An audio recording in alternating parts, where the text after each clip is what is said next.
ಸ್ನೇಹಿತರೆ, ನಮ್ಮ ರಾಷ್ಟ್ರದಲ್ಲಿ ನೀಟ್ನ ವಿಚಾರವಾಗಿ ಪ್ರತಿಭಟನೆ ಆಯ್ತು. ಆ ಪ್ರತಿಭಟನೆಯಲ್ಲಿ ಮುಖ್ಯವಾದ ಬೇಡಿಕೆ ಶಿಕ್ಷಣ ಸಚಿವ ಆದಂತಹ ಧರ್ಮೇಂದ್ರ ಪ್ರಧಾನ್ ಅವರನ್ನ ರಿಸೈನ್ ಮಾಡಿಸ್ಬೇಕು ಅಂತ ಇತ್ತು. ಆ ಬೇಡಿಕೆ ಕೂಡ ಈಡೇರಿತು.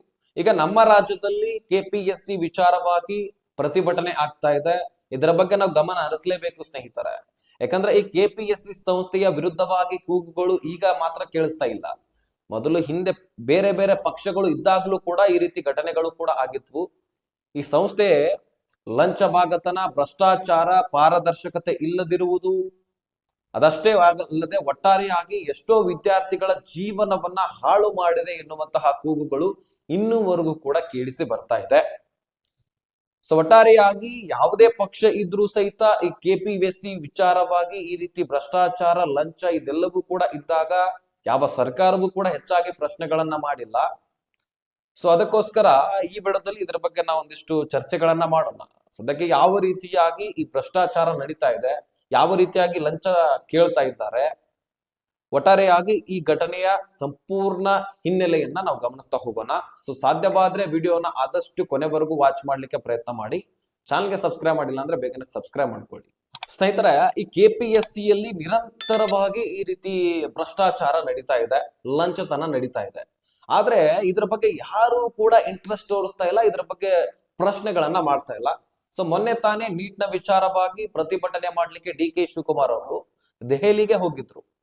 ಆದ್ರೆ ನಮ್ಮ ರಾಜ್ಯದಲ್ಲಿ ಈ ರೀತಿ ಘಟನೆ ಆಗ್ತಾ ಇದೆ, ಇದ್ರ ಬಗ್ಗೆ ಅವರು ಗಮನ ಹರಿಸಲೇಬೇಕಾದದ್ದು. ಆದ್ರೆ ಯಾರು ಕೂಡ ಹೆಚ್ಚಾಗಿ ಇಂಟ್ರೆಸ್ಟ್ ತೋರಿಸ್ತಾ ಇಲ್ಲ ಇಲ್ಲಿ. ಈಗ ವಿದ್ಯಾರ್ಥಿಗಳ ಕೂಗು ಏನಪ್ಪಾ ಅಂದ್ರೆ, ಈಗ ಶಿಕ್ಷಣ ಸಚಿವರಂತೂ ನಮ್ಮ ರಾಜ್ಯದಲ್ಲಿ ಇಲ್ಲ. ಪ್ರತಿಭಟನೆ ಮಾಡ್ಲಿಕ್ಕೆ ಡಿ.ಕೆ. ಶಿವಕುಮಾರ್ ಅವರು ದೆಹಲಿವರೆಗೂ ಕೂಡ ಹೋದ್ರು. ಅಲ್ಲಿ ಕೂಡ ನಾವು ಪ್ರತಿಭಟನೆ ಮಾಡಿದ್ವಿ ನೀಟ್ನ ವಿಚಾರವಾಗಿ. ಆದ್ರೆ ನಮ್ಗೆ ಇಲ್ಲಿ ಕೂಡ ನ್ಯಾಯ ಸಿಗಬೇಕು ಈ ಕೆಪಿಎಸ್ಸಿ ವಿಚಾರವಾಗಿ ಅಂತ ವಿದ್ಯಾರ್ಥಿಗಳ ಕೂಗುಗಳು.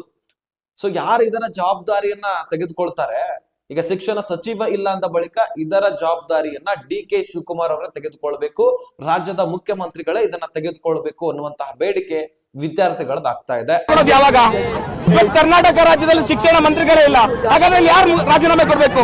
ಈ ರಾಜ್ಯದ ಮುಖ್ಯಮಂತ್ರಿಗಳು ಇವತ್ತು ರಾಜೀನಾಮೆ ಕೊಡ್ಬೇಕು ಅಂತ ನಾವು ಆಗ್ರಹ ಮಾಡ್ತಿದ್ದೇವೆ.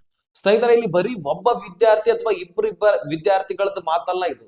ಲಕ್ಷಾಂತರ ವಿದ್ಯಾರ್ಥಿಗಳು, ಅದೆಷ್ಟೋ ಗ್ರಾಮೀಣ ಭಾಗದಿಂದ ಬಂದಿರ್ತಾರೆ, ಅದೆಷ್ಟು ನಗರ ಪ್ರದೇಶಗಳಿಂದ ಬಂದಿರ್ತಾರೆ, ಅದೆಷ್ಟೋ ಬಡ ಜನ ವಿದ್ಯಾರ್ಥಿಗಳು ಬೆಂಗಳೂರು ಅಥವಾ ಬೆಳಗಾವಿ ಈ ರೀತಿ ದೊಡ್ಡ ದೊಡ್ಡ ಒಂದು ಸಿಟಿಗಳಿಗೆ ಬಂದು ಓದ್ಲಿಕ್ಕೆ ಅಂತ ಬಂದಿರ್ತಾರೆ. ಅದೆಷ್ಟೋ ಹಿರಿಯರು, ಅವರ ಪೋಷಕರು ಕಷ್ಟಪಟ್ಟು ಹೊಲಗದ್ದೆಗಳಲ್ಲಿ ಅಥವಾ ಕೃಷಿ ಕಾರ್ಮಿಕರನ್ನಾಗಿ ಮಾಡಿಕೊಂಡು ಆ ದುಡ್ಡನ್ನ ಸಂಗ್ರಹಿಸಿಟ್ಟು ಓದ್ಲಿಕ್ಕಂತ ಕೊಟ್ಟಿರ್ತಾರೆ.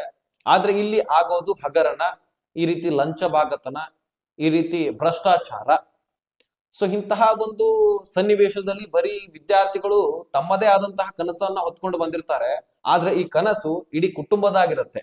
ಒಬ್ಬ ವಿದ್ಯಾರ್ಥಿಯ ಹಿಂದೂ ಒಂದು ಇಡೀ ಕುಟುಂಬವೇ ಇರುತ್ತೆ, ನಂಬಿಕೆ ಇಟ್ಕೊಂಡು ನನ್ನ ಮಗ ಏನಾದ್ರೂ ಆಗ್ತಾನೆ, ನನ್ನ ಮಗ ಕೆಪಿಎಸ್ಸಿ ಪಾಸ್ ಆಗ್ತಾನೆ, ಈ ರೀತಿ ಒಂದು ನಂಬಿಕೆಯನ್ನ ಇಟ್ಕೊಂಡು ಕಳಿಸ್ಕೊಟ್ಟಿರ್ತಾರೆ. ಆದ್ರೆ ಇಲ್ಲಾಗೋದು ಈ ರೀತಿ ಘಟನೆ. ಅಷ್ಟಕ್ಕೂ ಆಗಿರೋದೇನು ಸ್ನೇಹಿತರೆ, ಪ್ರಾರಂಭದಲ್ಲಿ ಏನಾಯ್ತಪ್ಪ ಅಂದ್ರೆ, ಈ ಪಶು ವೈದ್ಯಾಧಿಕಾರಿಗಳ ಪರೀಕ್ಷೆ ನಡೆಯುತ್ತೆ.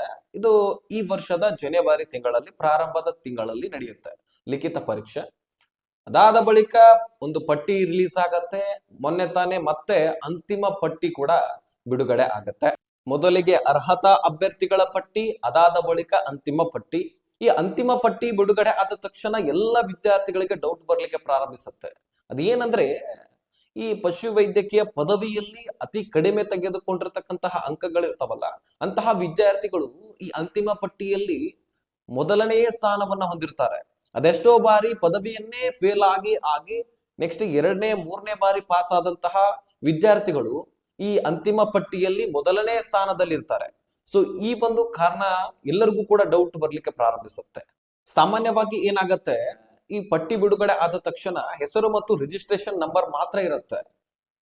ಆದ್ರೆ ಈ ಕೆಪಿಎಸ್ಸಿ ಮಧ್ಯವರ್ತಿಗಳು ಏನ್ ಮಾಡಿದ್ದಾರೆ, ಈ ಅವರ ಹೆಸರು ಅಷ್ಟೇ ಅಲ್ಲದೆ ಅವರ ವಿಳಾಸ ಜೊತೆಗೆ ಮೊಬೈಲ್ ನಂಬರ್ ಅನ್ನ ಕಲೆಕ್ಟ್ ಮಾಡಿಕೊಂಡು ಸಾಮಾನ್ಯವಾಗಿ ಸ್ವಲ್ಪ ಜನರಿಗೆ ಕರೆ ಕೂಡ ಹೋಗಿದೆ ಅಂತೆ.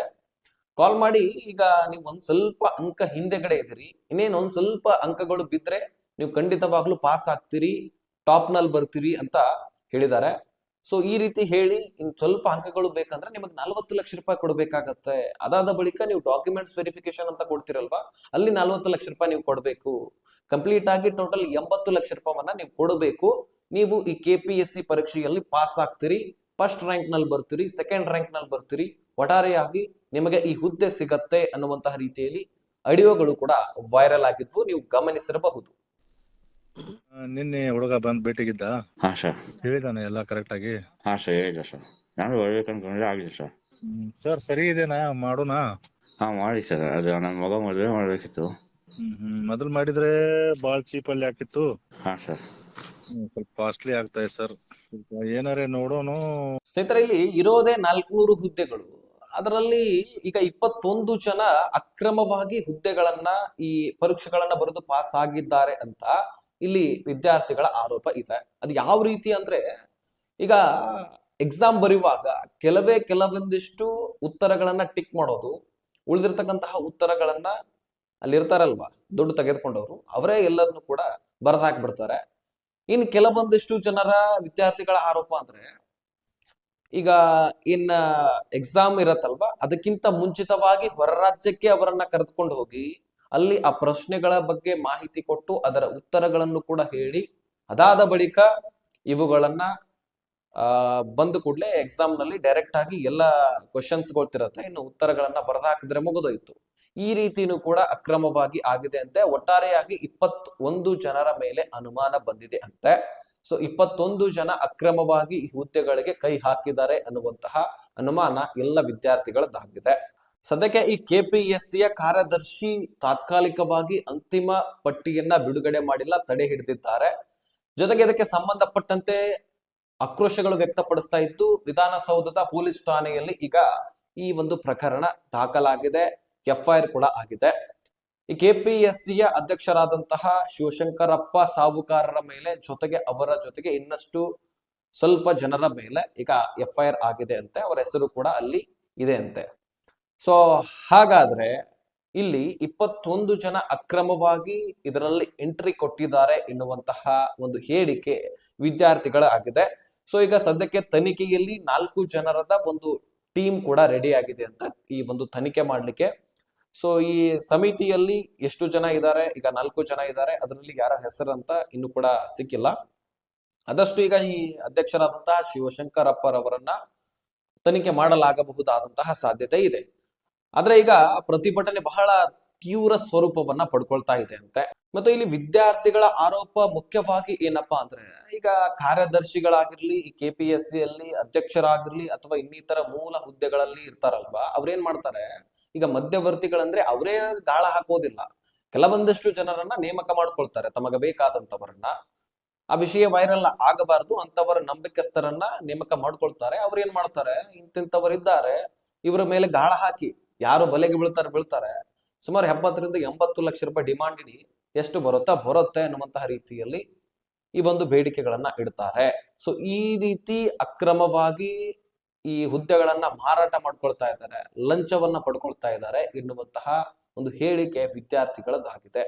ಒಟ್ಟಾರೆಯಾಗಿ ವಿದ್ಯಾರ್ಥಿಗಳು ಆರೋಪವಂತರು ಮಾಡಿದ್ದು, ರಾಜ್ಯದಲ್ಲಿ ಶಿಕ್ಷಣ ಸಚಿವರಂತರೂ ಇಲ್ಲ, ಅದಕ್ಕಾಗಿ DK ಶಿವಕುಮಾರ್ ಅವರ ಮೇಲೆ ಒತ್ತಾಯವನ್ನ ಹಾಕ್ತಿದ್ದಾರೆ. ಇದರ ಒಂದು ಪರಿಣಾಮ ನಿಮ್ಮ ಸರ್ಕಾರದ ಮೇಲೆ ಬೀಳತ್ತೆ ಎನ್ನುವಂತಹ ರೀತಿಯಲ್ಲಿ ಪ್ರತಿಭಟನೆ ನಡೆಸ್ತಾ ಇದ್ದಾರೆ. ಸೊ ಹಾಗಾದ್ರೆ ಇದರ ಜವಾಬ್ದಾರಿಯನ್ನ DK ಶಿವಕುಮಾರ್ ಅವರೇ ಖುದ್ದಾಗಿ ವಹಿಸ್ಕೊಳ್ಬೇಕು. ಇದಕ್ಕೆ ವಿದ್ಯಾರ್ಥಿಗಳಿಗೆ ಪರಿಹಾರ ಏನ್ ಕೊಡ್ಲಿ, ಅಥವಾ ಅವರೇ ರಾಜೀನಾಮೆ ಕೊಡಬೇಕು ಅನ್ನುವಂತಹ ಬೇಡಿಕೆಗಳನ್ನು ಕೂಡ ಇಲ್ಲಿ ಇಡ್ತಾ ಇದ್ದಾರೆ. ಹಾಗಾದ್ರೆ ಈಗ ನೀಟ್ನ ವಿಚಾರವಾಗಿ ನಿಮ್ಗೆ ಗೊತ್ತಿದೆ ಯಾವ ರೀತಿಯಾಗಿ ದೊಡ್ಡ ಮಟ್ಟಿನಲ್ಲಿ ಪ್ರತಿಭಟನೆ ಆಯ್ತು. ಜೊತೆಗೆ ಈಗ ಪಂಜಾಬ್ನಲ್ಲಿ ಕೂಡ ನೋಡಿರಬಹುದು, ಅಲ್ಲಿ ಕೂಡ ನಿಮಗೆ ಪ್ರಶ್ನೆ ಪತ್ರಿಕೆಗಳು ಲೀಕ್ ಆಗಿರ್ತಕ್ಕಂಥದ್ದು ಗಮನಕ್ಕೆ ಬರುತ್ತೆ. ಆದ್ರೆ ಅಲ್ಲಿ ಯಾರು ಕೇಳುವಂತವರಿಲ್ಲ, ಅಲ್ಲಿ ಕೂಡ ಹೊಡೆದಾಟ ಬಡದಾಟ, ವಿದ್ಯಾರ್ಥಿಗಳ ಮೇಲೆ ಆಕ್ರೋಶ ಎಲ್ಲರೂ ಕೂಡ ಅಲ್ಲಿ ಕೂಡ ವ್ಯಕ್ತಪಡಿಸಿರ್ತಕ್ಕಂಥದ್ದು. ಆದ್ರೆ ಅಲ್ಲಿ BJP ಸರ್ಕಾರ ಇಲ್ಲ, ಅಲ್ಲಿ ಇರ್ತಕ್ಕಂಥದ್ದು ಆಮ್ ಆದ್ಮಿ ಪಾರ್ಟಿ. ಆದ್ರೆ ಅಲ್ಲಿ ಯಾರು ಈ ಕಾಂಗ್ರೆಸ್ ಜನತಾ ಪಾರ್ಟಿ ಹೋಗ್ತಾ ಇಲ್ಲ. ಈ ರೀತಿ ಕೂಡ ಹೇಳಿಕೆಗಳು ಕೇಳಿ ಬರ್ತಾ ಇದೆ. ಒಂದೊಂದು ಕಡೆ ಹೇಳ್ತಾ ಇದ್ದಾರೆ, ಕಾಂಗ್ರೆಸ್ ಜನತಾ ಪಾರ್ಟಿ ಮುಖ್ಯ ಉದ್ದೇಶ ಏನಪ್ಪಾ ಅಂದ್ರೆ, BJP ಎಲ್ಲೆಲ್ಲಿ ಇದೆಯೋ ಅಲ್ಲೆಲ್ಲಿ ಈ ರೀತಿ ಘಟನೆ ಆದಾಗ ಅಲ್ಲಿ ಪ್ರತಿಭಟನೆ ಮಾಡೋದು ಮಾತ್ರ. ಈ ರೀತಿ ಬಂದು ಹೇಳಿಕೆಗಳು ಕೂಡ ಕೇಳಿ ಬರ್ತಾ ಇದೆ. ಮತ್ತು ಈಗ ಕಾಂಗ್ರೆಸ್ ಜನತಾ ಪಾರ್ಟಿಯ ಮುಖ್ಯಸ್ಥರಲ್ಲಿ ಕೂಡ ಒಬ್ಬರಾದಂತಹವರು ಈಗ UPಯಲ್ಲಿ ಕೂಡ ಪ್ರತಿಭಟನೆ ಮಾಡೋದಾಗಿನೂ ಕೂಡ ಒಂದ್ ಸ್ವಲ್ಪ ಹೇಳಿಕೆಗಳು ಕೂಡ ಕೇಳಿ ಬಂದಿದ್ವು. ಆದ್ರೆ ಪ್ರತಿ ರಾಜ್ಯದಲ್ಲಿ ಕೂಡ ಈ ರೀತಿ ಆಗ್ತಾ ಇದ್ರೆ ವಿದ್ಯಾರ್ಥಿಗಳು ಏನಾದ್ರೂ ಮಾಡಬೇಕು? ಲಂಚ ಕೊಟ್ಟು ಹೋಗೋರು ಮಾತ್ರ ಹುದ್ದೆಗಳನ್ನ ತೆಗೆದುಕೊಳ್ಬೇಕಾ? ಈಗ 100 ಇರತಕ್ಕಂತ ಹುದ್ದೆಗಳು ಲಕ್ಷಾಂತರ ಜನ ಎಕ್ಸಾಮ್ ಬರ್ದಿರ್ತಾರೆ, ಅದರಲ್ಲಿ 20 ಜನ ಈ ರೀತಿ ಲಂಚ ಕೊಟ್ಟು ಹೋದ್ರೆ ಉಳಿದಂತವ್ರು ಏನ್ ಮಾಡ್ಬೇಕು? ಸೊ ಎಲ್ಲಾ ವಿದ್ಯಾರ್ಥಿಗಳು ಎಷ್ಟೋ ಕಷ್ಟಪಟ್ಟು ಎಷ್ಟೋ ವರ್ಷಗಳಷ್ಟು ತಮ್ಮ ಹೊಟ್ಟೆಗೆ ಅನ್ನ ಇಲ್ಲದೆ ಒಂದು ತುತ್ತು ಅನ್ನ ತಿಂದು ಓದ್ತಾ ಇರ್ತಾರೆ. ಅಂತವರ ಪರಿಸ್ಥಿತಿ ಏನಾಗ್ಬೇಕು? ಸೊ ಹಾಗಾದ್ರೆ ಇದರ ಒಂದು ಜವಾಬ್ದಾರಿಯನ್ನ ಯಾರು ಹೊತ್ಕೊಳ್ತಾರೆ ಎನ್ನುವಂತಹ ಪ್ರಶ್ನೆ ಇನ್ನೂ ಕೂಡ ಮೂಡ್ತಾ ಇದೆ. ಸೊ ವಿದ್ಯಾರ್ಥಿಗಳ ಆಕ್ರೋಶ, DK ಶಿವಕುಮಾರ್ ಅವರೇ ಇದರ ಒಂದು ಜವಾಬ್ದಾರಿಯನ್ನ ಹೊತ್ಕೊಳ್ಬೇಕು. ನಮಗೇನ್ ಪರಿಹಾರ ಒದಗಿಸಿಕೊಡ್ತಾರೆ ಗೊತ್ತಿಲ್ಲ, ಅದನ್ನ ಕೊಡಬೇಕು ಅನ್ನುವಂತಹ ರೀತಿಯಲ್ಲಿ ಈಗ ಆಕ್ರೋಶ ವ್ಯಕ್ತಪಡಿಸ್ತಾ ಇದ್ದಾರೆ. ಸೊ ಒಟ್ಟಾರೆಯಾಗಿ ಈ ರೀತಿ ಘಟನೆ ನಮ್ಮಲ್ಲಿ ನಡೀತಾ ಇದೆ, ಪ್ರತಿಭಟನೆ ಆಗ್ತಾ ಇದೆ. ನಿಮ್ಮ ಅನಿಸಿಕೆಗಳನ್ನ ಕಮೆಂಟ್ ಮಾಡಿ ತಿಳಿಸೋದನ್ನ ಮರಿಬೇಡಿ. ಆದಷ್ಟು ಈ ಇನ್ಫಾರ್ಮೇಶನ್ ಎಲ್ಲ ವಿದ್ಯಾರ್ಥಿಗಳಿಗೆ ಶೇರ್ ಮಾಡಿ. ಸೊ ಅವರು ಕೂಡ ಇದ್ರ ಬಗ್ಗೆ ಗಮನ ಹರಿಸ್ಲಿ, ಪ್ರತಿಭಟನೆಯಲ್ಲಿ ಭಾಗವಹಿಸ್ಲಿ. ಎಲ್ಲ ವಿದ್ಯಾರ್ಥಿಗಳಿಗೆ ಪರಿಹಾರ ಸಿಗಲೇಬೇಕು. ಈಗ ಕೇಂದ್ರ ಸರ್ಕಾರದ ವಿರುದ್ಧವಾಗಿ ಪ್ರತಿಭಟನೆ ಮಾಡಿ ಅಲ್ಲಿ ಕೂಡ ಪರಿಹಾರ ಸಿಕ್ಕಾಗಿದೆ, ಇಲ್ಲಿ ಕೂಡ ಪರಿಹಾರ ಸಿಗಬೇಕು. ಇದರ ಪರವಾಗಿ DK ಶಿವಕುಮಾರ್ ಏನ್ ಅಪ್ಡೇಟ್ ಕೊಡ್ತಾರೆ ಮತ್ತೆ ನೆಕ್ಸ್ಟ್ ಮಾಹಿತಿಯಲ್ಲಿ ಸಿಗೋಣ. ಓಕೆ, ವಿಡಿಯೋ ನೋಡಿದಕ್ಕೆ ಧನ್ಯವಾದ. ಸೊ ನಿಮ್ಮ ಅನಿಸಿಕೆ ಕಮೆಂಟ್ ಮಾಡಿ, ನೆಕ್ಸ್ಟ್ ಮಾಹಿತಿಯಲ್ಲಿ ಸಿಗೋಣ. ಅಲ್ಲಿ ತನಕ ಬೈ ಬಿಡಿ ಫ್ರೆಂಡ್ಸ್.